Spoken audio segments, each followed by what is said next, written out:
Olá pessoal, mais um episódio aqui do De 7 para 7. Hoje nós vamos falar de um tema super quente, vendas. Não podemos viver sem as vendas, não é isso?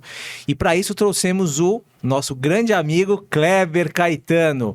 Sobre o tema, como transformar oportunidades em fechamentos de sucesso. Clebão, que prazer estar com você aqui hoje, cara. Obrigado pelo de 7 para 7, né? É isso aí. Fazendo até um trocadilho que eu fiz, né? Tipo assim, eu sou um cara que nasceu 7 do 7 de 77, então acho que louco. Hoje tem muito 7 na mesa aqui, né? Tá, como diria Jesus, né? Multiplica, perdoai 7 vezes 77, né? Isso aí, Se que o legal. 7 é o número da perfeição, é hoje o podcast. Ô, né? rapaz. Hoje o podcast. Tá pesado, né? Tá pesado. Tá pesado, é isso aí. Se apresenta para o nosso público, Clebão. Pessoal, assim, primeiro obrigado pelo convite, né? Correria, a gente tentou se encaixar, né? Porque dia a dia e final de ano no meu mercado muita agenda, muito foco para trazer resultado. Eu trabalho por quarta, né? Então, meu nome é Kleber Caetano, sou hoje diretor comercial, né? CSO, que é o apelido que o pessoal fala aí, diretor comercial de vendas e marketing da Soul4Me, tá? A Soul4Me é um integrador Gênesis, tá? Gênesis é um fabricante de solução de contact center, líder mundial, e a Soul é um dos principais integradores dessa plataforma no Brasil e na América Latina.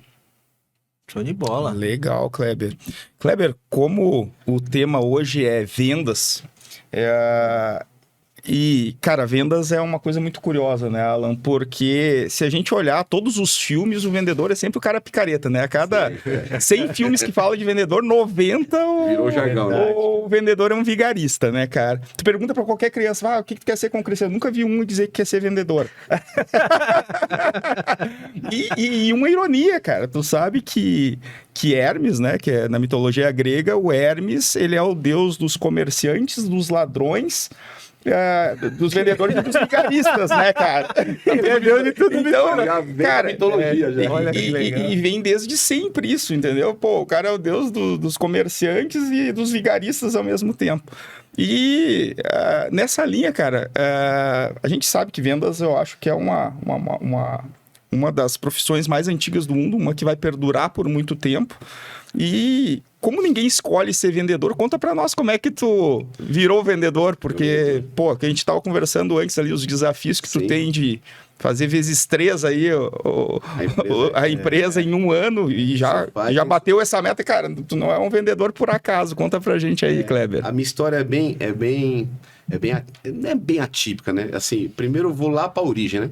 Meu pai era um grande vendedor de fios laticínios e o meu padrinho era outro grande vendedor. Então, assim, ele vendia no litoral de São Paulo, um pouco aqui na Grande São Paulo. Então, sempre foram de venda. Então, eu nasci com meu pai sendo vendedor. Então, só que o meu padrinho queria que eu entrasse para trabalhar com venda, quando eu fiquei garoto, tudo.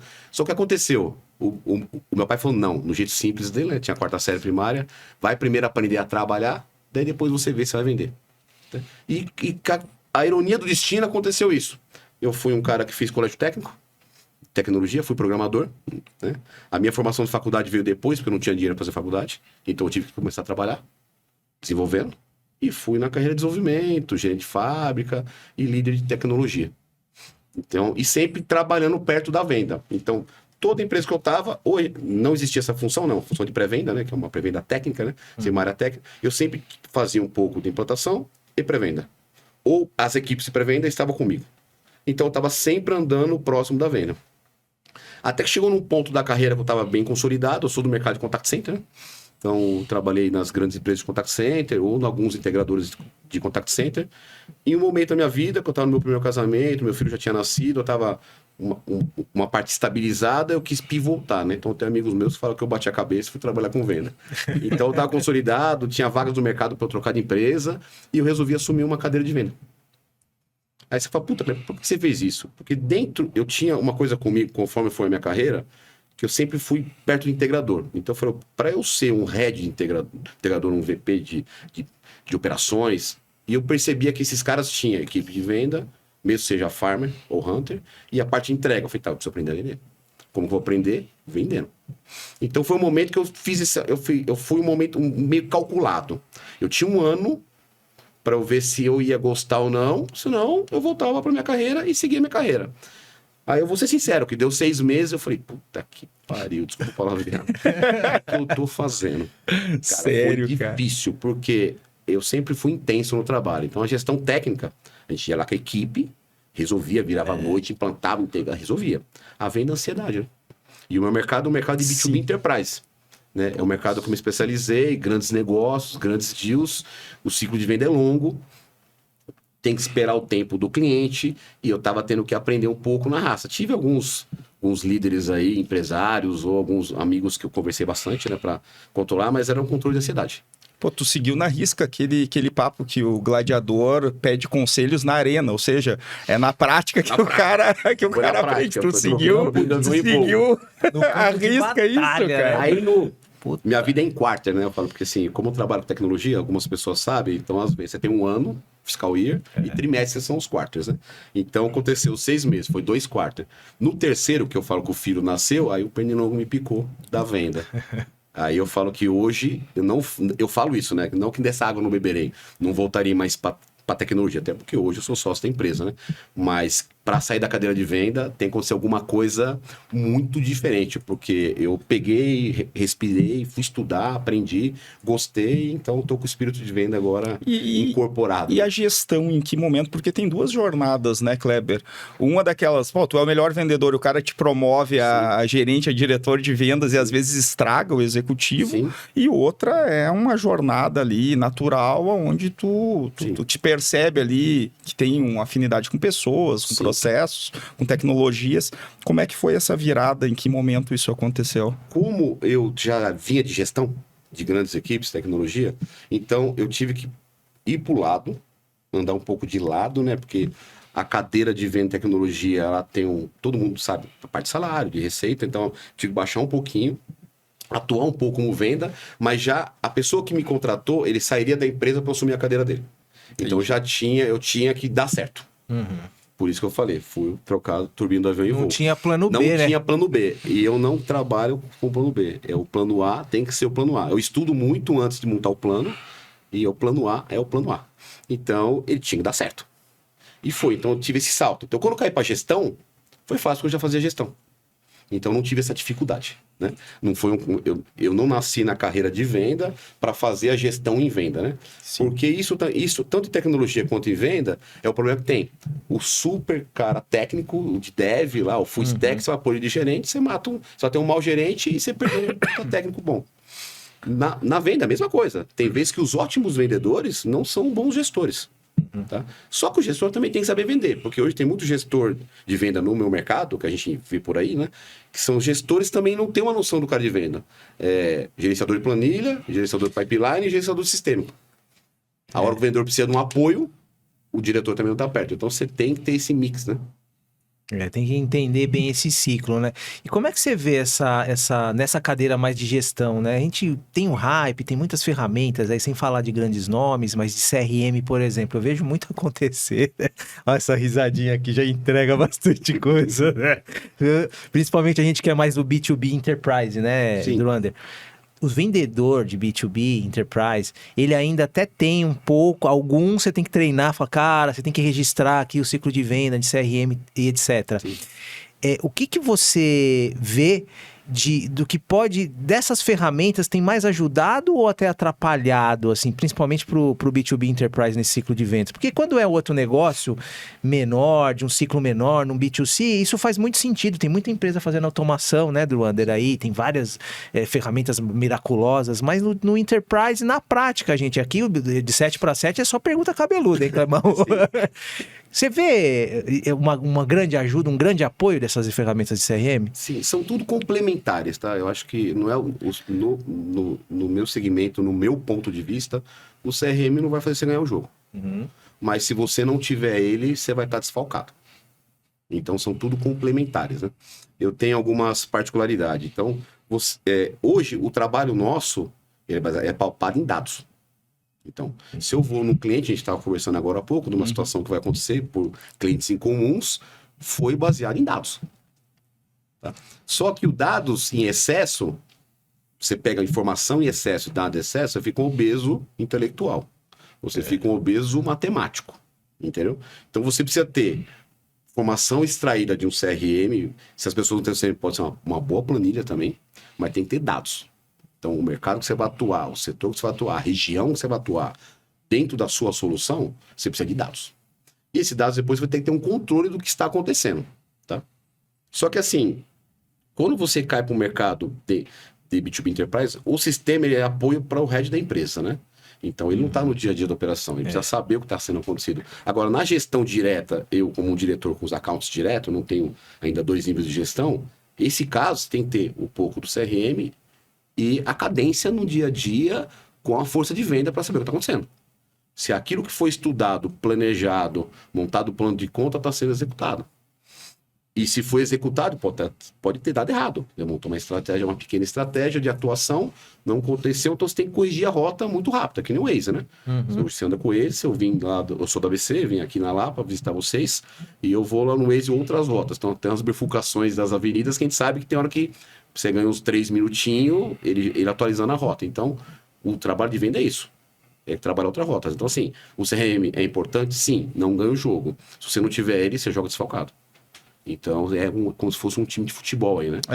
São ferramentas complementares. Se você não tiver o zagueiro, você vai tomar gol. A gente falava antes, né, no início ali, tomando um café, dos pilares, né, de pessoas, processos e tecnologias. Sim. Ali. Não adianta tu ter um e não ter os outros, sim, né? E aí eu te faço uma pergunta, Kleber, até pela tua experiência de grandes contas B2B Enterprise, no nosso setor de tecnologia, principalmente na área de telecom, os nossos clientes e amigos, né, estão passando uma jornada, um desafio, que é sair do B2C e ir para o B2B. Como tu é um cara de B2B e entende bem da venda nos 80 ali, né? Olho no olho, aperto de mão, almoçar com cara, evento, feira. Quais seriam os desafios e oportunidades e cuidados que, por exemplo, os provedores de internet que ainda não estão no B2B, eles têm que ter para fazer essa jornada? Tanto em relação a montar a equipe, a como estruturar essa estratégia. Como é que tu vê esse movimento? Se tivesse que dar uma consultoria para um desses caras, o que tu falaria para eles? Isso.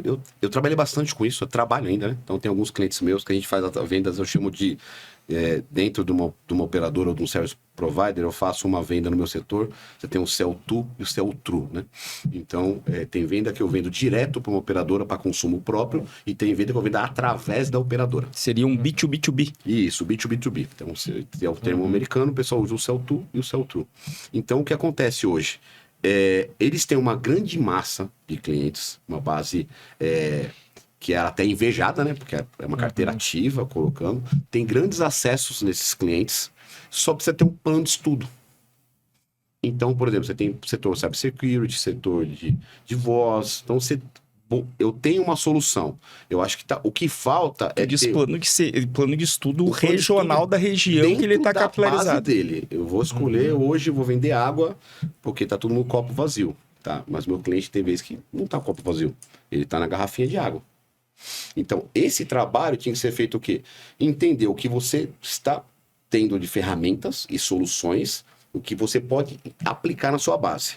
E fazer esse trabalho, olhar para a base e colocar. Algumas falhas que eu vejo nas algumas operadoras, que eu participo, até concorro com elas em alguns casos, é assim, eles querem entrar no mercado, assim, é um dinossauro no mercado que a galinha está comendo milho. A galinha é mais ágil, é mais dinâmica, então de repente ela vai comer o milho e vai sair correndo. E o dinossauro é um pouco maior, então tem lugar que ele não consegue entrar. Ou ele vai e quebra tudo. Então eles estão entrando no mercado de prospecção com os pequenos. Se ele olhasse para a base deles, fizesse um estudo de trabalho e atuasse na base, com certeza a receita começaria a subir. E com isso, eu falo que a venda, assim, você tem treinamento e aprendizado, né? Nada mais é do que, se você for fazendo isso com o time de venda, alguns vendedores vão tendo case de sucesso.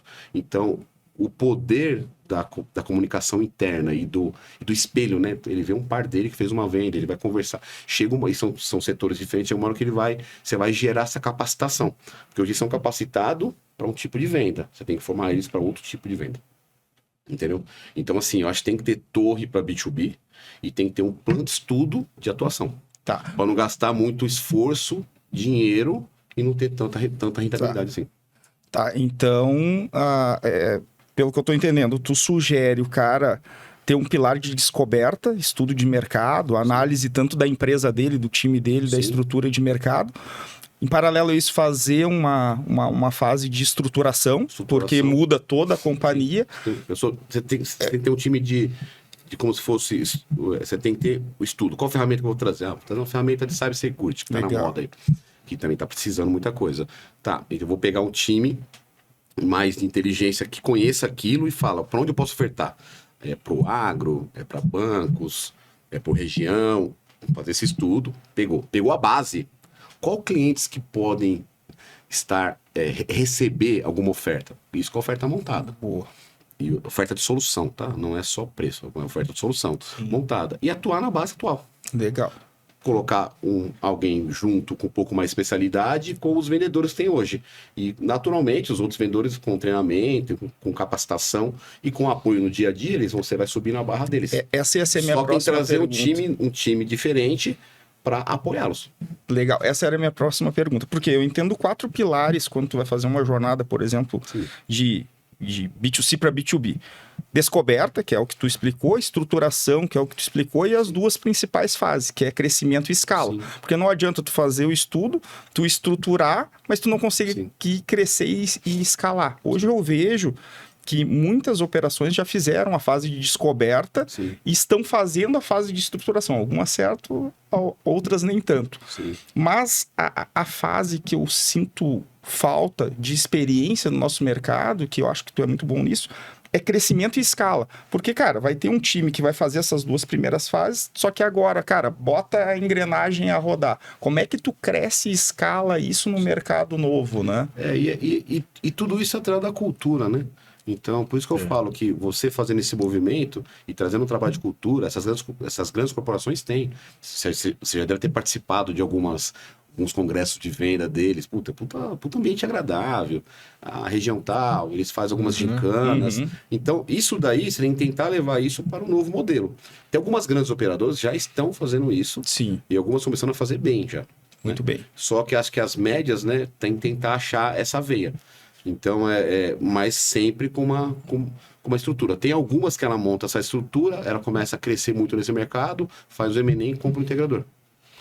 Seria o modelo. Mas se você não está estruturado, você vai fazer o M&A, essa ideia você vai comprar um integrador, você vai matar o que você comprou. Sim. Então, você tem que chegar para escalar. Nossa, quem anotou, anotem isso. M&A adquirindo um integrador. Só que você tem que estar com o caminho já pavimentado. Por quê? O pessoal fala muito da venda, né? Mas e a entrega?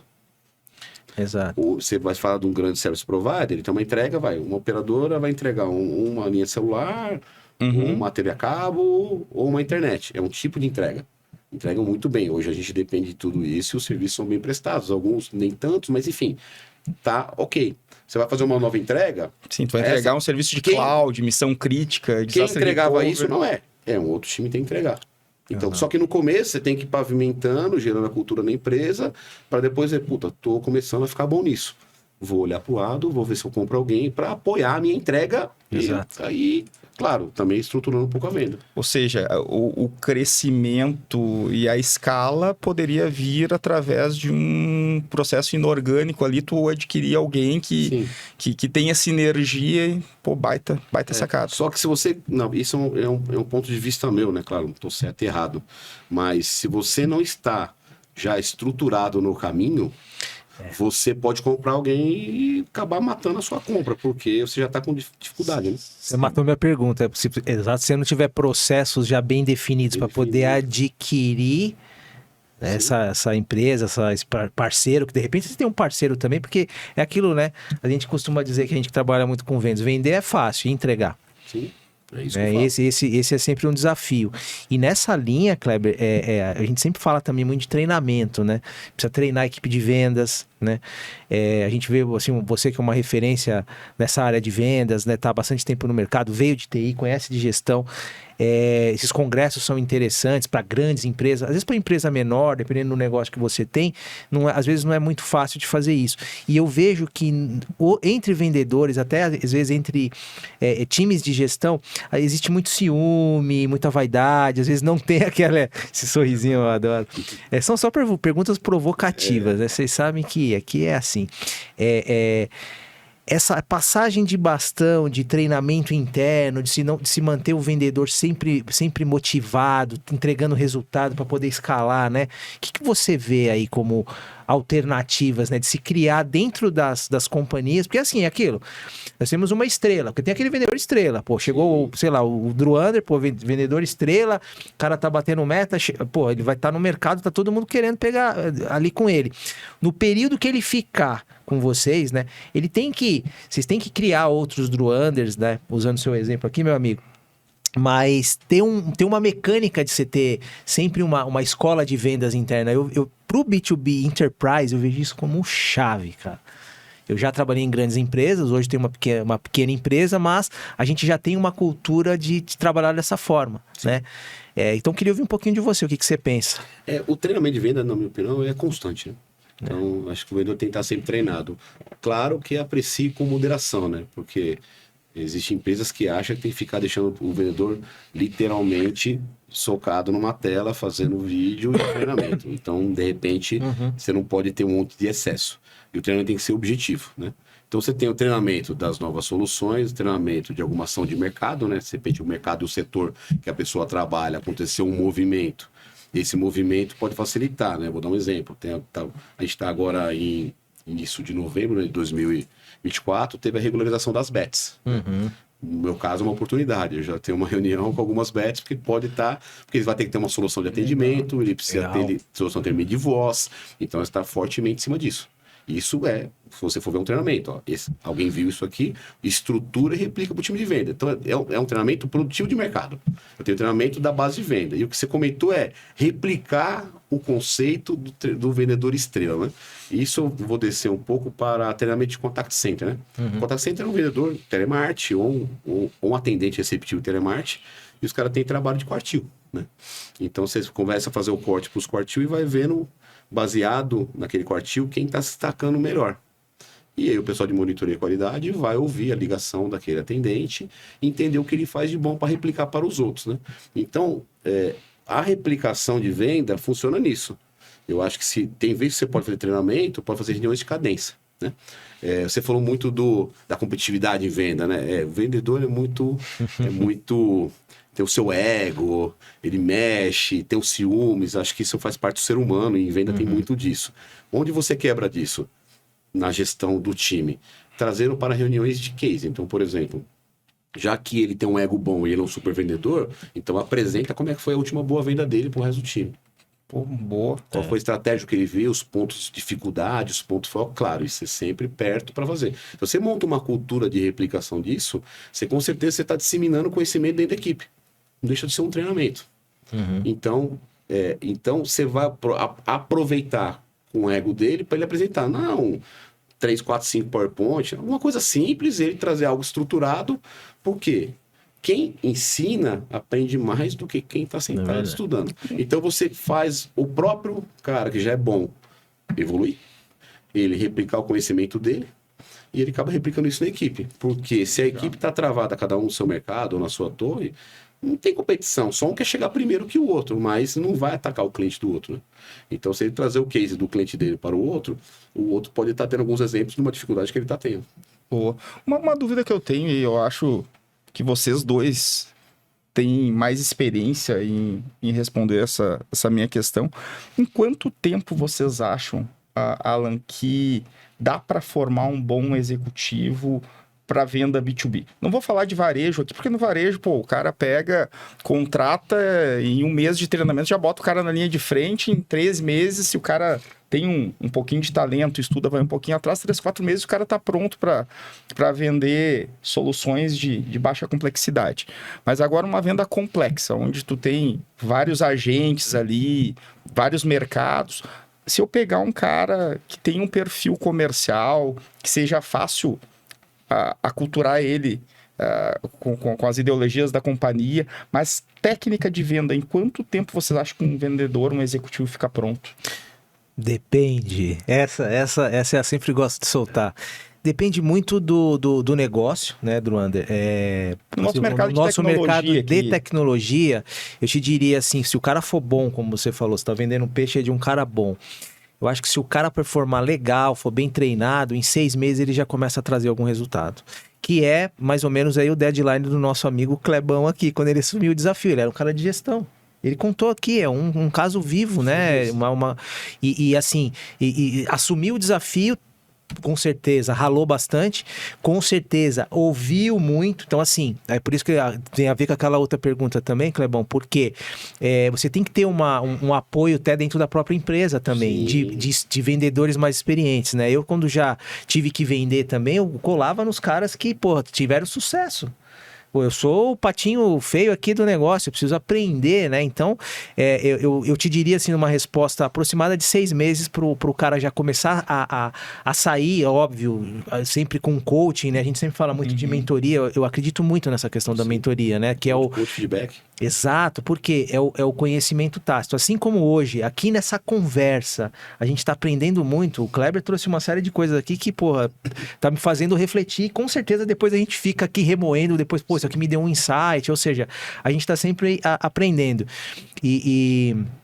Como eu já ouvi muito falar, né? A melhor forma de se aprender vendas é vendendo, né? Então você tem que ter um pouco de base, de teoria, tem lá as técnicas de spin selling, enfim, técnica é o que mais tem, é importante, o cara precisa ter um certo conhecimento, precisa ter ali um pouco de ferramenta, mas ele precisa gastar sola de sapato, precisa de experiência, precisa tomar um não de um cliente, entender por quê. Para vendas B2B, ali, enterprise, tem o ciclo do cliente. Então, assim, na verdade, não é o teu quarter, amigão. O teu quarter é o meu momento de venda. Às vezes você começa uma venda em um ano, fecha no outro e quiçá o cara fala, olha, a gente teve uma mudança aqui estratégica, quem estava falando de um grande banco aí, quem estava com uma perspectiva de uma venda no passado, namoramos 1 ano, na hora, pô, agora vamos casar, né, demos as mãos, trocamos ali um selinho e tal, vamos casar agora? Não vai dar pra gente casar, vamos congelar aqui o projeto, né? Esse tipo de coisa acontece. Sim, é o que eu falo, né? Quando você traz alguém já formado e você tem o setor, né? Tem a solução que você vende, o setor que a pessoa atua, então algumas se vem uma pessoa que já tem alguma familiaridade com isso, o ciclo de venda é um pouco menor, né? E o ciclo de treinamento, né? De capacitação. O que acelera isso? A empresa dar condição para a pessoa atuar. Então, por exemplo, você falou muito do quarto, do momento, né? Antigamente, a gente tem uma frase, né? Eu tinha um chefe meu que a gente brincava todo final de ano. Arrebentava, batia a meta, Natal, dezembro, Réveillon. Estourava o champanhe, entrava no sistema pelo aplicativo do celular, 0. E mandava pra mim e falou, começou um ano. Fazia 2 dias que a gente tava feliz, aí começou o ano do 0, claro. Isso, cara. Isso tem um pouco de ansiedade, mas hoje você consegue controlar isso com o quê? Com um trabalho de estudo ferramental. Então, por exemplo, o ano não acabou. Porque o meu pipeline está quente, eu tenho coisa para trazer no primeiro quarter, que eu trabalhei ano passado. Então você tem que estar sempre, a empresa tem que estar apoiando. Então se eu pego um vendedor, uma pessoa que talvez não seja de venda, e é uma coisa que eu sou bem crítico, alguns acham que não, mas é a minha opinião, você pode fazer um trabalho de estudo no mercado, que é o ponto de conta, todo trabalho de esteira de venda, de SDR e tudo, mas se você colocar uma pessoa que não tem aptidão para venda, para vender, você perde o negócio. Então, tem gente que fala que não. Tem como treinar isso, Kleber? Porque, assim, 90% dos caras, se eu perguntar para vocês, provavelmente, ou os dois, ou pelo menos um de vocês vai dizer que a motivação para compra, vocês como clientes, é a confiança. Só que como é que eu pego um cara desse e ensino ele a passar confiança? Isso é treinável, cara? Se o cara não tem aptidão, a gente consegue, por fórceps ali, se o cara tiver vontade de transformar ele num vendedor, ou é perfil mesmo? Eu procurei muito, estudei muito, vejo muito podcast aí de grandes líderes de venda, né? Então, algumas coisas a gente pega de uns, pega de outros. Então, assim, treinar hard skill é fácil. É isso aí. Você pega um CRM, capacita a pessoa, treina. Treinar soft skill é possível? Depende da pessoa querer aprender aquilo que deseja. Então, essa aptidão de venda é soft skill. Soft skill é de dentro para fora, não é de fora para dentro. Então vai mais da pessoa querer aprender isso do que você fazer a pessoa aprender, né? O hard skill não, ele já acaba acontecendo, você põe, eu vou treinar a pessoa a fazer cálculo no Excel. Não tem problema. Agora, o soft skill depende disso. Então, por exemplo, tem pessoas, daí você tem características, né? Uma pessoa extrovertida, o vendedor é aquele, é o que fala, é o expansivo, claro. Aquele cara que tem característica extrovertida, ele vai ter mais facilidade com algumas coisas. Numa reunião, numa conversa, em uma abordagem. Mas ele talvez não é tão complementar na parte de análise de dados. No B2B, por exemplo, talvez um cara falastrão, ele piora a venda, porque às vezes tu precisa mais escutar a dor do cliente do que tu falar, né? A solução. Isso eu acho que é maturidade. Então, esse cara... Então, parte do soft skill dele de abordagem é muito fácil, porque ele já é um pouco dele, né? O outro mais introvertido, ele é um cara de dados, de estrutura, você tem que trabalhar uma outra coisa. Então, quando a pessoa queira, eu já tive vendedores que são mais introvertidos e vendedores que são extrovertidos, então, apesar que eu, particularmente, eu vou falar uma frase aqui, eu prefiro segurar um louco do que empurrar um morto. Aí vai mais uma opinião minha, né? Só que dá um corte isso aí, cara. Então, para algumas pessoas, segurar o louco é aquele cara que sai, eu preciso, cheio de vontade, quer calma, respira, fala pouco, porque ele tá querendo e ele vai ser mais... É mais fácil você dar coach e feedback para ajustá-lo. Porque ele quer. O outro tá parado, você vai empurrar, ele não vai querer. Se ele não tá com vontade, não quer aquilo, tem que achar a característica de atuação dele num determinado setor, né? Então, assim, e o que eu gosto é assim... eu falei que é segurar o louco, e é pessoas com fome. Porque não tem jeito. Venda é uma ferramenta de ganhar dinheiro. Exato. Então, os vendedores, bons vendedores, ganham dinheiro. A minha equipe de venda tem que ganhar dinheiro. Senão, o vendedor não é movido. Isso não é arrogância, isso não é ganância, isso é um pouco de ambição. Então, muitas pessoas foram para venda, foi o meu caso de querer ter gestão, mas também porque eu sabia que eu ia subir de gestão, eu ia ter time de venda comigo, naturalmente eu ganharia mais. Então, você acaba sendo um microempreendedor dentro da sua carteira.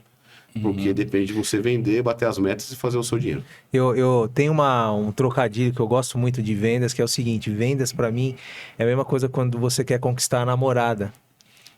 Você tá com aqueles... Cara, você tá focado, você vai conquistando o cliente aos poucos, você vai...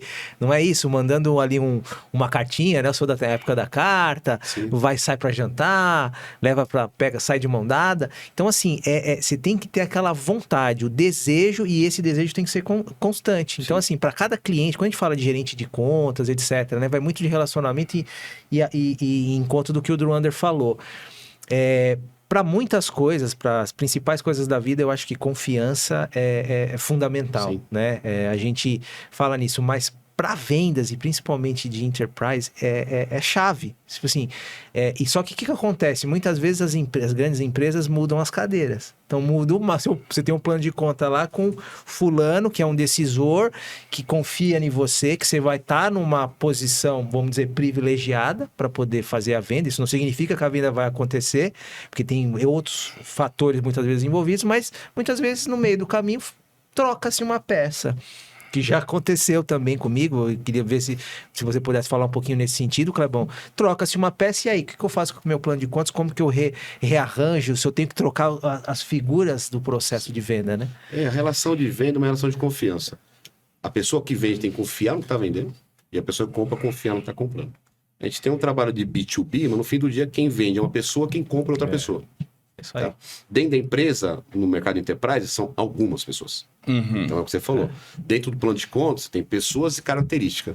O que eu falo quando é análise de dados não é pegar uma planilha, um CRM e entender os números. A minha análise de dados aquela pessoa, ela já trabalhou aonde? Aquela pessoa, ela já teve acesso ao produto que eu vendo? Aquela pessoa, ela já comprou o produto do meu concorrente? Assim, quanto mais informação tiver, aquela pessoa trabalhou numa empresa que já teve uma crise com determinado produto, quanto mais informação eu tiver nesse ponto, mais fácil eu chegar na pessoa e pelo menos falar de fortalezas da minha solução. Né? Baseado naquilo, claro, é tudo uma relação de confiança. Não é que eu vou fugir de algumas coisas, assim, tem coisas que não tem. A pessoa, eu estou num processo agora que todo cliente quer fazer um POC. Para quem não sabe, PROC é uma prova de conceito. Uhum. O produto que eu vendo, já vendo há alguns anos, eu estava em outra empresa, não tinha muito essa característica de prova de conceito. Começou agora, por quê? Teve umas más entregas no mercado, todo cliente eu pergunto para ele. E os clientes estão preocupados, porque vai, demonstração, PowerPoint, apresentação, tudo lindo, maravilhoso. A hora que vai implantar, algumas coisas não acontecem. Olha, eu aprendi uma coisa sobre POC aqui no podcast com o Murilo. Não sei se tu lembra, no primeiro episódio, o Murilo me deu uma aula sobre POC, porque eu faço POC também de algumas soluções. Só que, cara, o Murilo tem uma técnica que ele qualifica o POC e ele cobra o POC e ele... Tu tem... Como é que tu decide? Porque muitos que estão indo para B2B, eu vejo que a tendência do mercado é fazer POC. Principalmente com IA, com toda a tecnologia que está vindo, tu tem que provar a solução. Depois eu falo um pouco disso. Que estratégia tu usa para não gastar energia num cara que cara, vou perder um POC, vou dedicar aqui 3 meses, esse cara não vai me comprar. Como é que tu avalia se vale a pena um POC ou não e qual a estratégia tu usa? Vou falar a análise dos dados. Quando eu vou num cliente, e sou muito exigente isso com a equipe, com o time, eu tenho certeza que existe uma potencialização de compra no próximo 6 meses. Tá. É um ciclo de 6 meses. Se tu não tiver uma sinalização de 6 meses, tu não inicia o POC. Não é nem sinalização. Ele não vai sinalizar. Tem vezes que ele não quer comprar, mas a gente sabe que a empresa precisa, porque não é uma pessoa, são algumas. Então, esse trabalho de estudo tem que ser feito. Eu não vou chegar num cliente, bater na porta do cara e oferecer um POC. Não, eu vou chegar num cliente porque ele está precisando, ele está com uma dor, ou tem uma necessidade, ou tem um crescimento. Então, estamos tentando resolver um problema dele com a minha solução, as minhas ferramentas, meu trabalho de consultoria em cima daquilo. Então, esse estudo ele é feito. Senão você perde tempo. Vai jogar gelo. Perante isso, a gente começa a evoluir, apresenta, faz todo aquele ciclo de esteira de venda, SDR em contato, uma apresentação, reunião presencial, tudo. Você vê que ele começou a entender que aquilo faz sentido, porque tem vezes que o cliente acha que não precisa, até você mostrar para ele. E ele pede o POC, eu faço. E nem cobra. Entendeu? Então, assim, essa história de cobrar POC também tá caindo por água. Eu vou ter que falar, porque assim, se eu não faço, o meu concorrente pode fazer. Claro, tem vezes que o cliente quer, ele fala, ele pede, e você fala, puta, não faz sentido fazer POC porque ele não quer, aí a gente pode cobrar. Mas é um caso que eu sabe que o cara não vai comprar, você não faz, só que eu não pego nem tempo, eu nem faço POC, eu nem evoluo muito. A gente faz contato, faz a apresentação, a empresa se conhece, eu volto no outro ciclo do ano que vem. Porque esse ano não vai ter. Teve um cliente esses dias, eu encontrei num restaurante na região da Berrini, que eu trabalhei naquela região. É uma grande operadora, ele é um grande colega, encontramos nas mesas assim. Já fiz a pergunta, resolveu meu ano, eu vou voltar lá em janeiro. Esse ano não vai ter o produto, a RFP não vai ter nada por causa de alguns modelos que tinha. Eu tava precisando marcar com ele, encontrei. Então, eu já economizei 3 meses do time de venda. Vou voltar, a gente tem contato com ele, mas é um contato de manter aceso, né? Porque o que acontece hoje no mercado também é a cadência. Você só aparecer na hora que vende e depois vendeu e foi embora. Então, o pós-venda, a gente coloca assim, eu tenho uma equipe técnica muito capacitada, muito elogiada da empresa que eu atuo. Só que tem hora que o cara de venda tem que aparecer. Porque quando você voltar lá, aquele executivo que te atendeu fala, pô, você sumiu. Então a gente tem uma cautela, mesmo que eu fiz uma venda, eu sei que eu não vou ter como crescer mais coisas lá, ou pouco, a gente vai montar a cadência menor. Mas o account eu exijo que ele volta lá para dar um oi, para conversar sobre o que está acontecendo, independente do time de pós-venda andando. Tá, para que isso aconteça, o que tu indica, assim, a tua experiência? Quantas contas um account deve tratar para que ele consiga dar essa atenção para todas elas? Essa é uma dor que eu tenho, tá? Essa é uma matemática. É uma matemática muito difícil, cara. Eu falo de gestão. Isso são números, acho que tem por aí, de gestão. 6, 7 pessoas reportando direto, já para mim já é o limite. A gestão. Não, eu digo por contas. Aí, a gestão. Aí, quando você vai falar de carteira, né? De carteira, isso. Então, por exemplo, eu já tive account, tinha 2 clientes. Era um banco, uma operadora. E ele não dava conta. Eu estava tendo que contratar mais um para separar. Então, depende do que você vende e depende da penetração. Boa. No meu mercado, eu faço uma gestão baseado em um pouco de receita. Então, cada account tem que me trazer X milhões por ano. Tá? Baseado na cota. Aqueles X milhões, ele está trabalhando naquele território. Ou naquela região, ou naquelas contas. Aquelas contas são potenciais para isso?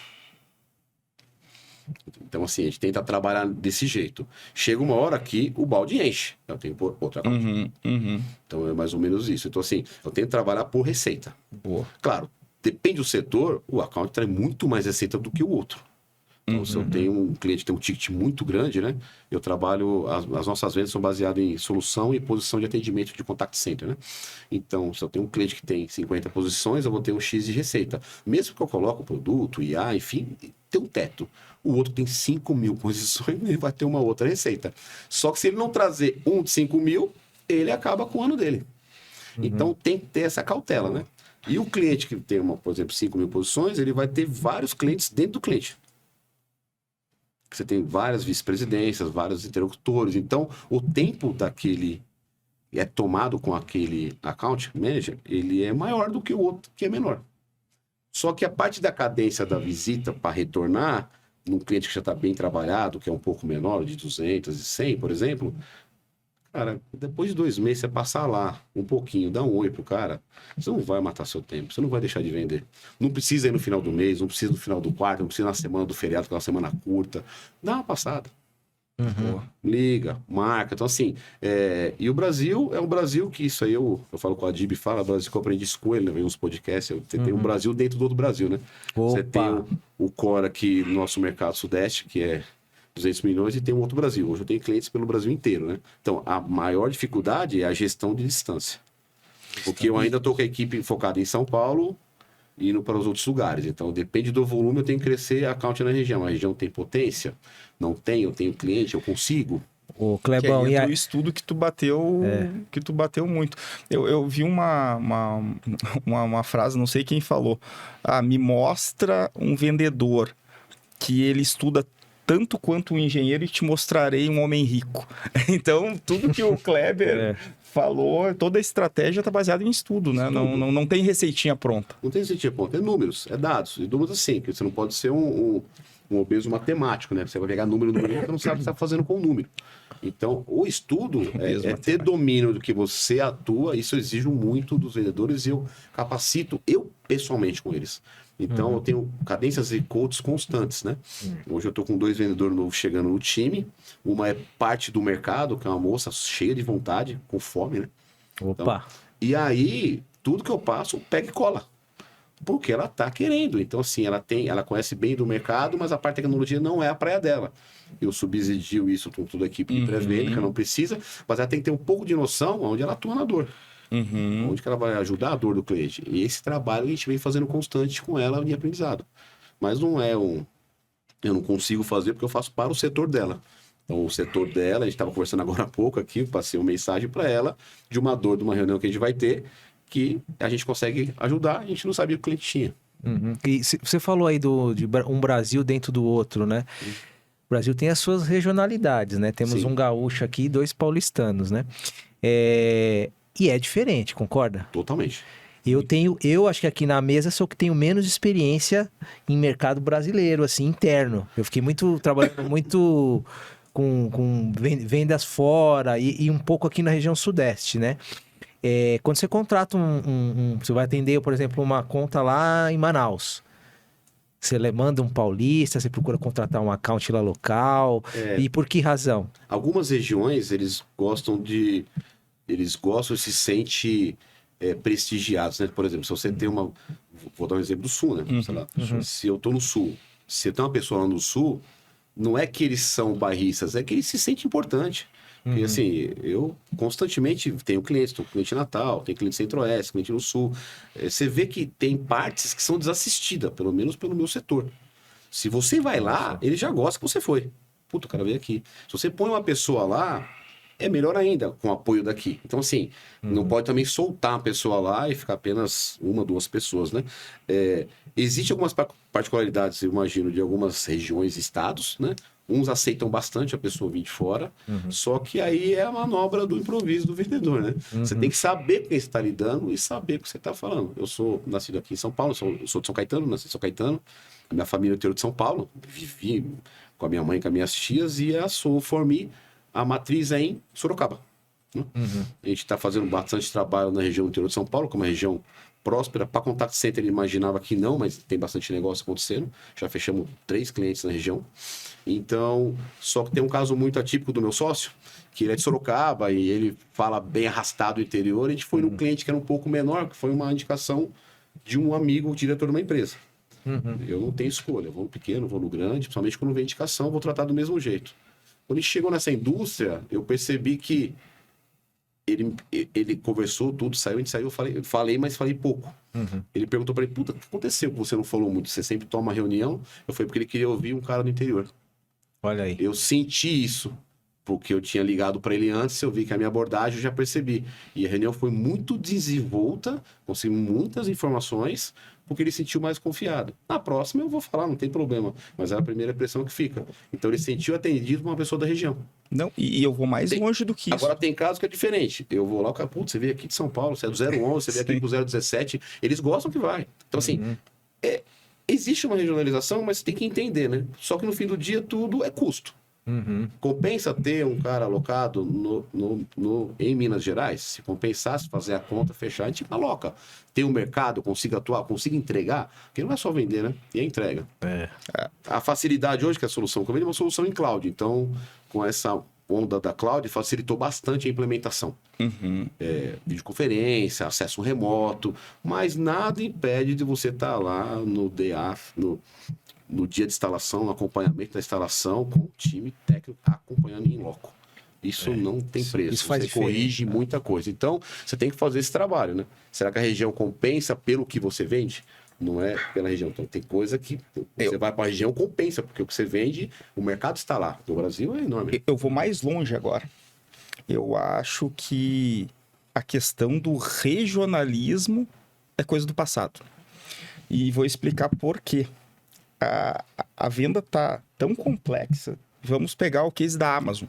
A Amazon, tu vai numa loja da Amazon fora do país, chega nós 3 lá, tudo 40 a mais, vai vir um cara 40 a mais nos atender latino.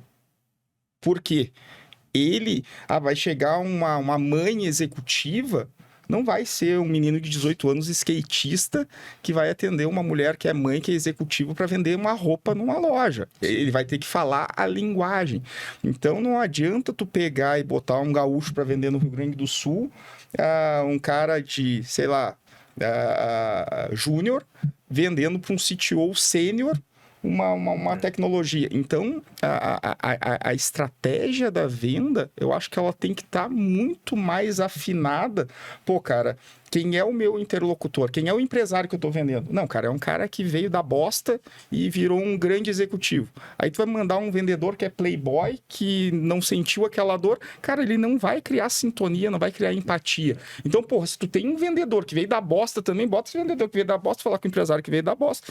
Os dois vão ter uma afinidade, na primeira reunião eles vão se identificar.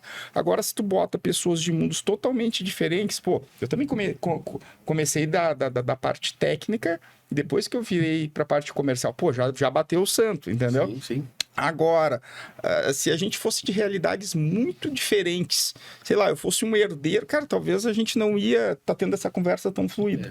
Então, para te vender, hoje, eu acho que o regionalismo é uma das dezenas de coisas que a gente tem que considerar, e por isso tu ter um time, talvez, misto, é uma questão importante. Voltando nos provedores de internet, o que eu vejo hoje, o principal erro dos provedores de internet, o cara pega um vendedor B2B, que vende internet a R$ 99,00, a atender clientes B2C, esse cara vai ter que falar de tecnologia com o CTO, com o CIO de uma empresa. Será que a venda vai acontecer?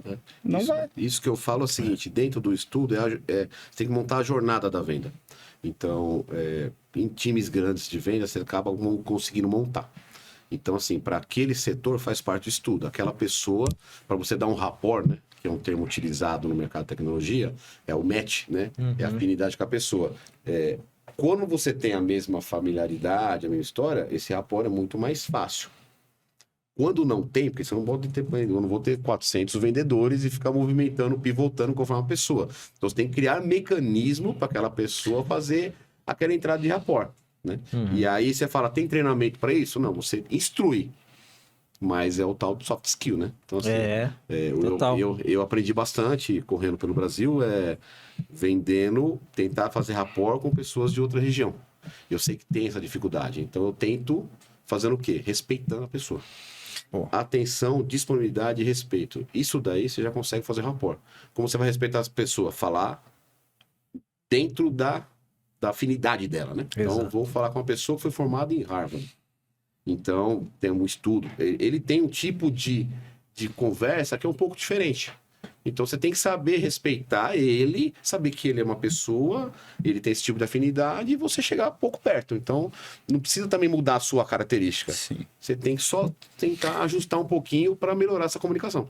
Isso a gente, né, até nos estudos de PNL e tudo mais para criar rapport, né, fala-se muito disso.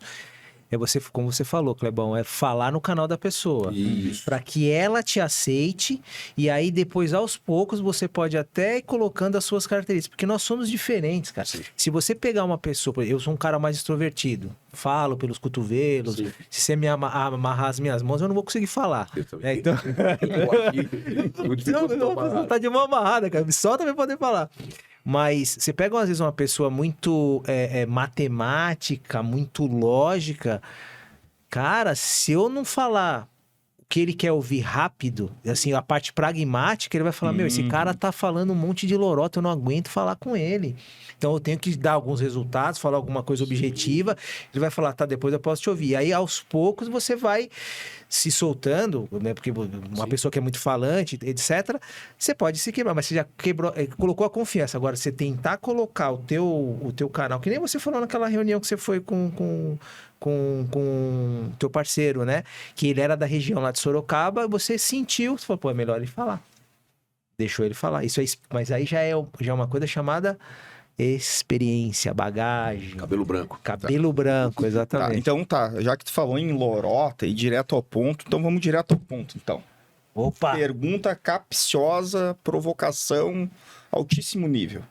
É muito lindo nós vir aqui fazer um podcast e ficar dando aulinha de venda. Vou até se mexeu agora. A gente sai daqui, os WhatsApp tudo bombando. Cliente querendo desconto. Como é que lida com isso?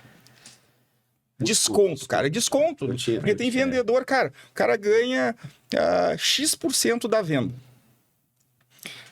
Sei lá, o teu custo é 50 mil. Aí tu tem margem, imposto, tarará, tarará. Se tu pega um vendedor que ganha sobre a venda, cara, para ele, se ele vai vender a 100 mil ou a 50 mil, dane-se, porque ele vai ganhar a comissão dele sobre 50 mil. É um dos erros estratégicos que muitas empresas fazem. Porque o cara vai querer vender a qualquer custo. Então, se tu dá a liberdade pro cara dar desconto, ele vende a qualquer custo, porque ele vai ganhar a comissão dele igual, vai bater a meta, só que isso, às vezes, vender demais quebra empresas. Sim. E outra coisa que eu tô vendo, eu trabalhei muito tempo com M&A. Gosto muito de M&A, a gente tem um carinho grande por isso dentro do meu grupo. E uma estratégia que eu tô vendo, tu pega iFood, muitas empresas, grandes empresas, os caras não dão desconto.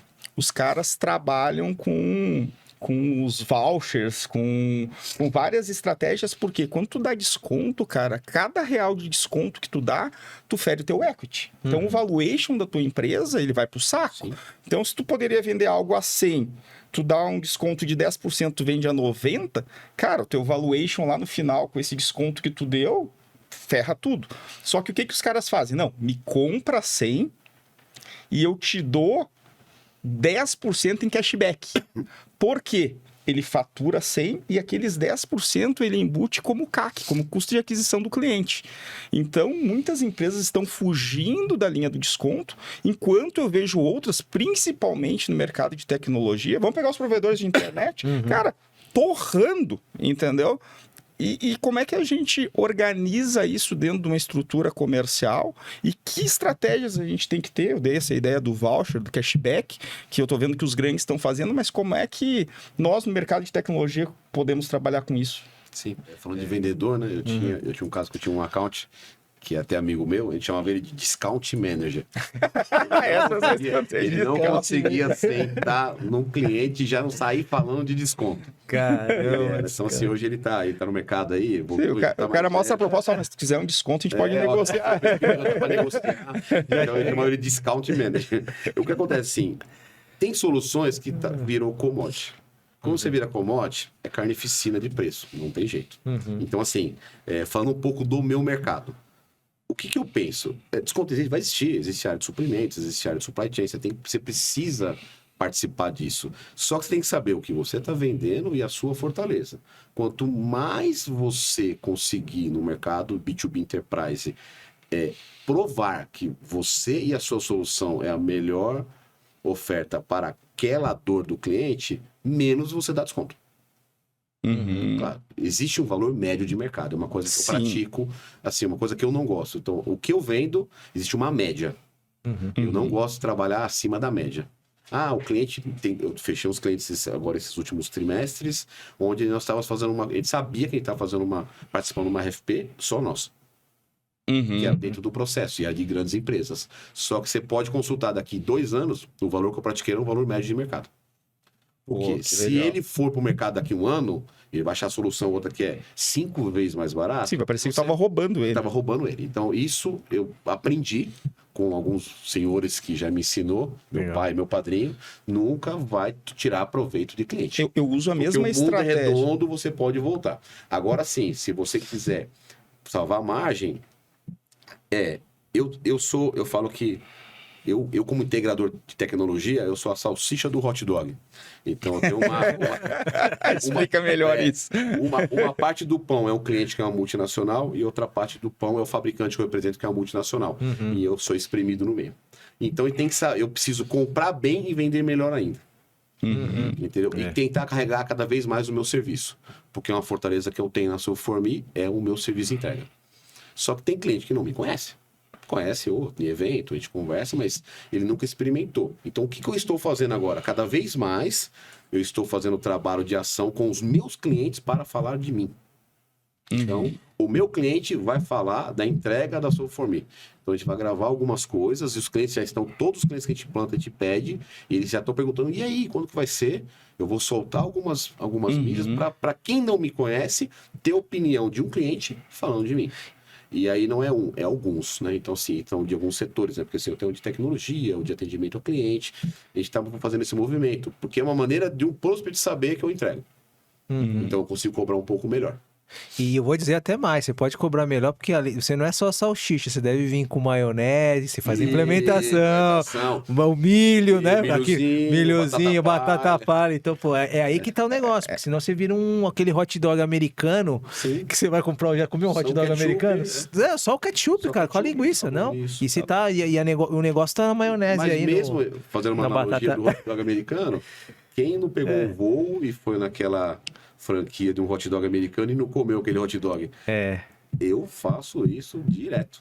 Então, assim, mesmo o hot dog americano, se o cara foi bem feito, bem valorizado, você vai pagar mais caro para aquele hot dog. Sim, é verdade. Então você tem que saber o que eu falo é isso. Então, assim, para o mercado eu não consigo colocar cashback, porque é um mercado de eu também não consigo. O mercado, assim, posso criar algo disso. Acho que até são ideias, né? Mas o que eu faço? Eu coloco, demonstro. Quando tem agora as provas de conceito, que está acontecendo bastante, a gente tem que ser estado da arte. Teve um cliente que a gente fez, um grande cliente, a gente foi fazer uma demonstração e era uma solução de atendimento com um pouco de IA. Só que a IA da ferramenta tinha que usar a base de conhecimento do cliente, que era bem isolado, era um nicho específico. Ele mandou o material para a gente à noite, no outro dia a gente estava lá demonstrando. O cliente falou assim, eu pensei que você ia vir com PowerPoint. O cara fica até com vergonha de pedir um desconto, né? Claro que os meninos deram uma esticadinha um pouco no horário, o material dele chegou às 18, a ferramenta ajuda a gente a implementar a base de conhecimento, tinha ajuste fino, né, porque foi, mas ele já conseguia atuar com a solução de IA com a base de conhecimento dele. Mas você vê que legal, né? Já é aquela história, o cara já tá te testando ali na saída, cara, te jogando no fogueira já. Então aí tem que estar preparado para isso. Porque hoje, por exemplo, no mercado, não, tem gente que pode falar assim, não, começa com o preço lá em cima, depois você baixa. Não. Eu vou falar com o cliente, ele fala assim, o cliente por ano que vem, agora é a orçamentária dos clientes. Todo mundo pedindo uma ordem de grandeza para fazer orçamento pro ano que vem.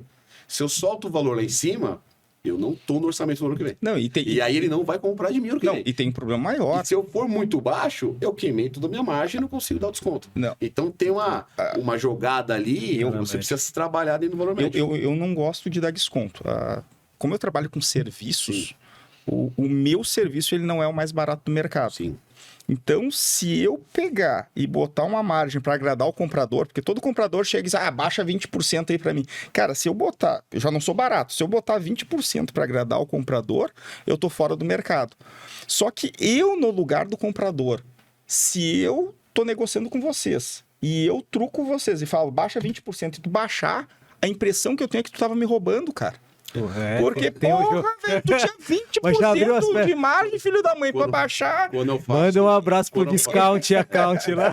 Ele já é Account Manager. Então, faço... assim, cara, eu dificilmente, assim, eu tenho que mexer em escopo. Drunder, dá um desconto. Cara, preciso de 20%. Cara, beleza, reduz 20% de hora aqui, eu te dou 20% de desconto. Porque eu não trabalho com margem pra dar desconto. Porque senão eu ferro o mercado, entendeu? O que acontece no meu caso, e também é limite, né? Você não vai cortar a perna do seu consultor e vai diminuir, assim, você não corta a pessoa, chega uma hora que a hora estaciona. Eu tenho parte de serviço meu que eu não tenho como diminuir. Ou é quantidade de horas, ou quantidade de escopo, não tem como diminuir. O que eu falo? Você falou do custo do serviço, você falou do Discount Manager, até perdi agora o que eu ia falar. Tá aqui a cabeça foi, você trouxe, peguei um monte de insights disso, né? Como que funciona, né? O pessoal coloca hoje muito o time de compras, tá? Eu respeito muito essas áreas de compras, acho que tem que fazer, só que eu acho que alguém um dia eu já passei por clientes assim, tá? Criar um modelo de acompanhamento. Então, por exemplo, eu fui para um cliente, eu estou fazendo uma oferta nova. O cliente que eu fui, ele já teve uma decepção de 1 ano contra a ferramenta que ele comprou equivalente a mim, e não funcionou. Então, ele devolveu a ferramenta. Então, ele já sinalizou para esse cara de compras que ele não vai ter aquele preço. Se você quiser mais barato, você vai lá e compra mais barato que não foi entregue. São ferramentas boas, mas para a necessidade do cara, faltava algumas features que a ferramenta que eu trabalho e com os serviços meus complementares atende. Só que tem empresa que não vê isso. Tem empresa que vai usar e é além, né? Eu acho que tem que ter um equilíbrio em cima disso, né? Então, assim, o que eu falo? Lembrei o que eu ia falar. No meu estudo de conta, no estudo de mercado, quando o pessoal de venda está na rua, tem clientes que a gente já conhece. E tem clientes que estamos até conhecendo. Dos planos de estudo nosso é saber como que funciona o processo de compra daquele cliente. Tá? É contrato, é o fluxo, é portal, é e-mail, é carta target, é carta convite, é leilão reverso, holandês, inglês, enfim. Isso faz parte.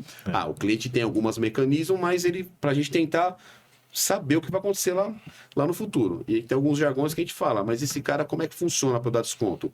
Ele gosta da sensação de desconto, estilo, vou falar o nome aqui, tá? Mas eu não quero receber, estilo Todeskine, né? Porque todo mundo já foi comprar uma cozinha numa Todeskine, você chega lá, o cara vai falar com você e te dá 40% de desconto. Você foi assaltado, né? 50%. Então, assim, a sensação de desconto que esse comprador quer, beleza, a gente joga o jogo. Tá acabando muito isso, né? Então, você trabalhando com, sei lá, de 10% a 15%, um pouco acima do valor, acho que é o que flui. Mas tem ainda empresas que você tem que colocar 40% a mais. Cara, eu me nego. Não, eu não dou desconto. Aí o cara vai, ele quer ter os 40% de desconto. Não, cara, Tá diminuindo, mas eu pergunto assim, mas e aí, como que você tá pondo o preço? Mas você conhece o cliente, você fez a lição de casa, você tem que conhecer. Cara, a IPv7, ela fez 10 anos, tá? Tem casos que eu perdi, mas eu evangelizei o mercado. Tá certo. Se tu pegar os top 20 da Anatel, quase todos são meus clientes. Em algum momento, esses caras me pediram desconto e eu joguei limpo. Cara, eu não tenho margem, eu não vou te enganar, jogar 20% assim para ter 20% para baixar. Então eu vou no meu preço e é esse o preço. Se tu não tem preço, tu não vai entrar. Cara, não vou entrar. O cara tenta 1, 2 vezes. Cara, na terceira vez que ele senta contigo na mesa, ele entende, putz, cara, esses caras não vão dar desconto, se der vai ter que mexer em escopo.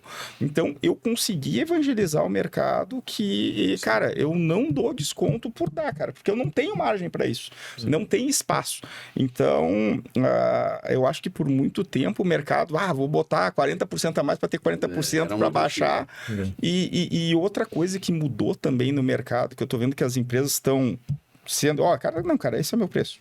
Mas, cara, 5% aqui, entendeu? E outra coisa que eu tô vendo que mudou, porque o nosso cliente, ele tem acesso à informação. É aquele negócio de tu entubar no cliente. Sei lá, vamos pegar as concessionárias de carro. A gente diz, pô, não vou levar o meu carro na concessionária porque o cara vai dizer que a paleta do limpa-vidro tá ruim, que eu tenho que botar um fluido não sei aonde, que eu tenho que trocar não sei o que preventivo, porque senão vai fundir o motor. E aí te entubavam uma conta de 10, 15 mil numa revisão que o teu carro não tava com problema nenhum. Então, por muito tempo, o mercado de tecnologia, que é o mercado que eu domino, tinham aquelas empresas que entubavam. Hoje eu vejo menos isso também, né? Tá mudando bastante o mercado. O perfil do comprador, ele... tá mudando. Tá assim, mudando. Teve um caso de um cliente que a gente está agora em voo, que está ocorrendo uma concorrência, mas está ocorrendo as provas de conceito para estudo da ferramenta. Então, assim, eu não vou fazer o preço do meu concorrente, e já está avisado. Uhum. Se você quer... Eu vou chegar num limite nosso, aceitável de margem, normal, e não vou fazer. Só que ele está testando minha ferramenta, o concorrente nem colocou para funcionar. Aí é injusto também, cara, porque então, a partir do momento que tu dá muito desconto... Eu sei que tem um valor médio, eu sei que tem algumas coisas, eu sei que tem coisa para fazer, eu tenho um mínimo de margem aceitável, o fabricante tem um mínimo de margem dele aceitável, a gente vai trabalhar nisso. E o mercado se fala também, né? Porque é um grande banco, tem grandes volumes, entendeu? Só que assim, em cima disso, o que eu fiz? Eu mostrei a minha potência. Não, e o mercado se comunica. Hoje os clientes, cara, estão todos os mesmos grupos do WhatsApp, estão tudo confraternizando, ainda mais quando tu trabalha no nicho. Cara, eu a partir do setor, momento que... Eu faço um happy hour, eu coloco 4 CEO no mesmo happy hour, e eles vão perguntando pro outro o que eu já Não, imagina aí, tu faz dumping para comprar uma conta, o cara pega e não, eu pago tanto. Cara, ferrou, tu nunca mais vai ter a credibilidade e a confiança que a gente falou no decorrer dessa... É que existe tudo solução, né? Eu acho assim, hoje em dia, o que eu peço muito pro time de venda é, além de ter domínio que está vendendo, tem que entender o porquê que o cliente está comprando, né? O que ele vai ajudar o cliente lá dentro. Então, tem ofertas que a gente consegue trabalhar, que não é uma venda de uma licença ou horas de serviço. Eu posso vender baseado na economia que o cliente vai trazer. Então ele está pegando o dinheiro que ele está economizando e pagando uma parte sobre a solução. Então o que a gente fala que é revenue share, risk share, né? Então eu trabalho com algumas ofertas assim. Tem clientes que trabalham assim. Sim. Tem clientes que tem. Só que toda a estrutura da companhia tá assim. Tem clientes que pedem isso, eu faço a apresentação, eu vou para compra, os caras querem presa a licença. Aí eu volto para a prancheta e falo, cara, vamos redesenhar a oferta. Né? Porque o preço foi acordado baseado nesse tipo de trabalho. Aí vale a pena fazer a prova de conceito para ver se for dada a economia for correr, ou aumento de eficiência do cliente, ou aumento de receita do cliente, né? Então, a gente também trabalha com algumas ofertas desse jeito. Eu acho que esse é um modelo para o nosso setor bem interessante. Só que não é todo mundo que consegue montar uma estrutura de compras assim, em grandes empresas, né? Então, tem pessoas que têm o desejo, você faz a oferta, a hora que entra na esteira interna dele de supply chain, ele não tem um mecanismo para isso. Né? Tem empresas que têm, e eu acho que você acaba fazendo um processo de ganha-ganha. E tu também filtra, né, cara? Porque o cara que tem uma empresa que não está estruturada, ele não consegue entrar no risco num projeto e assumir ali uma parte do serviço em success fee ou em abatimento do... O que eu vejo hoje, assim, existe poucos no mercado, assim, no mercado de tecnologia, né, em geral. Tem muitas empresas com grandes entregas, mas tem muita deficiência de entrega de serviço. Assim, o que acontece hoje, né? Então a gente fala muito falando de venda, né? Mas o que é uma venda se não tem uma entrega? Então a minha maior venda hoje, a minha fortaleza é a minha entrega. Eu acabei de falar que eu quero pôr depoimentos dos meus clientes baseado na minha entrega para melhorar a minha venda, para eu poder fazer uma venda com mais qualidade e com mais margem para a empresa, né? Porque a empresa vive de receita. E é isso que eu falo para os funcionários. A empresa saudável, todo mundo trabalha. Então, a gente tem um time grande, estamos crescendo o time, tem um ambiente bom na empresa, então você vê todas as áreas bem conectadas, né, em prol do cliente. Então, o que está acontecendo, existe uma deficiência. E isso é uma consequência também da educação, né? Então, a nova geração que está chegando, pelo consumo de mão de obra, a gente está tendo pouca mão de obra. Então, eu estou vendo, e algumas mão de obra não muito qualificadas, né? Isso afeta a venda e afeta a entrega. Então, assim, tá tendo bastante disso no setor. Não sei se é só aqui em São Paulo, eu acredito que não. Apesar que algumas cidades fora de São Paulo, você tem um pessoal que mora ali, tem um pouco mais de desejo de trabalhar. Eu fui para um cliente no Nordeste, uma cidade boa, mas você vê que tem poucas empresas ali, né? Vive do turismo, e a pessoa que trabalha naquela empresa não quer sair daquela empresa. Então ela vai até se recapacitar para ficar lá. Sim. Agora, aqui no Rio, São Paulo, BH, Curitiba, né? Dos grandes polos, eu vejo que falta mão de obra. Esse é um grande problema. Dulander, chegamos naquele momento. Perguntinha final. Pergunta final. Eu sou o chato da história, né? Você já percebeu. Pô, a conversa estava tão boa. É um assunto que eu gosto muito. Não, com certeza. Desculpa até te cortar aqui já na pergunta final. Clebão, vamos precisar falar mais vezes. Sim. Porque tem mais assuntos. Já tô com uma porrada de insight aqui. 2025, a gente com certeza vai falar de novo. Porque a gente conseguiu... Acreditem, nós conseguimos passar por esse podcast sem falar do hype. Qual é o hype? IA. O Kleber quase soltou ali, mas eu dei um chute nele aqui debaixo da mesa e acabou não rolando. Mas não, brincadeiras à mas parte. ainda não terminou, talvez na última pergunta. Será agora, que ele vai falar ou vai deixar para falar 2025, cara? É isso. Tá, a última pergunta que a gente sempre faz no nosso podcast para os nossos convidados é a seguinte, Kleber. Se o poder de prever o futuro estivesse nas tuas mãos, qual a previsão que tu faria no mercado de tecnologia? Quais as oportunidades que tu vê para 2025? Essa daí tem que pensar um pouquinho, né? Essa é cabeluda. Ó, isso é a prova que a gente não combina o jogo antes. E se a gente falasse que combina, vocês combinam muito ruim, porque parece que combina muito bem. Não é nada combinado aqui, pessoal. O que eu vejo para o ano que vem, né? Assim, e acho que os próximos, né? Uma coisa que o pessoal fica falando é movimento político, eleição. Aqui no Brasil nós passamos por cada crise, cada fase. Eu acho que as empresas e as pessoas já estão adaptadas a isso, né? Não importa qual movimento que esteja, quem está no poder, quem não está, a vida vai ter que seguir, né? Então, dentro do mercado de tecnologia, existe o quê? Existe o boom da IA, né? O que acontece? Eu trabalho com ferramentas. Eu vou falar que um cliente me falou, a gente estava num evento nos Estados Unidos, no mercado, aí foi uma pessoa comentar com ele, ele falou assim... Esse cliente, puta, eu gosto muito dele. Ele falou assim, o pessoal não vem me vender terreno na Lua, tá? Assim, o que acontece? A ferramenta da IA, ela veio para ajudar. Ela veio para apoiar. Então, muitas coisas serão feitas com isso. Muito apoio. Mas não vai substituir algumas outras coisas, tá? Então, assim, existe esse boom da IA, todo mundo quer vender IA, mas o que eu vejo, por ano que vem, vender e entregar o básico. Falta pessoas fazendo o mesmo que sempre foi feito. Então, assim, para a tecnologia, as squads de dev, pessoal de security. Então, assim, isso eu tô vendo que é as dores que alguns clientes fazem. Cada cliente você vai e fala, você não conhece um cara que, uma empresa, porque assim, eu tenho minha empresa que é de solução de CX e tecnologia e as IAs para apoiar isso daí. Só que, por exemplo, cybersecurity, você não conhece, sempre, qualquer lugar que vai, alguém está pedindo serviços para isso. Então, assim, o que eu me prepararia para o ano que vem?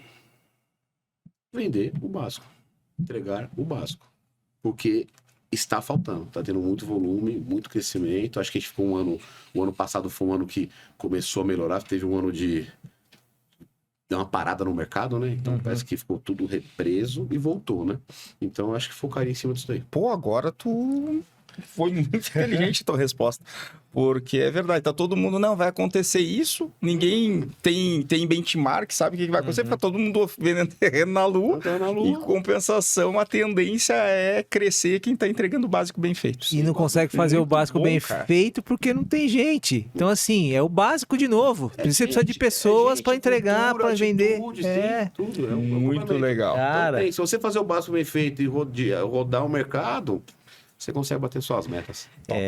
Kleber, obrigado. Tudo bom. Clebão, obrigado, cara. Obrigado aí. Valeu, pessoal. Então tá. Fechamos. Valeu, Pessoal, obrigado, hein? Valeu, pessoal. Tchau, Valeu, tchau. aquele abraço.